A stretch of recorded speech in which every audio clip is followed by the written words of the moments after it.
Hello and welcome to TechTekk. In this video we're going to show you how to format your hard drive so that you can use Sentry mode.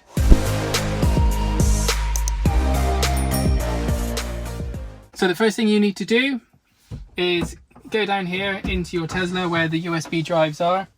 Now if you've got a Tesla Model X or you've got a Tesla Model S, they're going to be different. But if you just plug it down here where it says data and power, wait for your hard drive or your USB drive to come on. So all you need to do is head down here into your safety and security settings, scroll all the way down where it says Sentry mode, and then just click on the button that says format USB device. It will then just say, are you sure you want to format it into an EX-FAT? You just say yes, format. And there you go. Your hard drive is now been formatted, ready to use Sentry mode. And that is it. All you then need to do is just scroll up here where it says Sentry mode. If it's off, turn it on, and you can exclude home, exclude work, or exclude your favorites.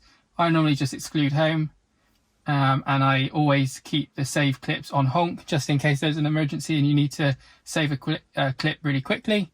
And that's it. You've now formatted your Tesla Model 3 or your Tesla hard drive so that you can use Sentry mode. So that is it for this video. If you did enjoy it, give it a big thumbs up. And if you are new around here, why not consider subscribing, because we have plenty more videos on electric vehicles, autonomy and consumer tech.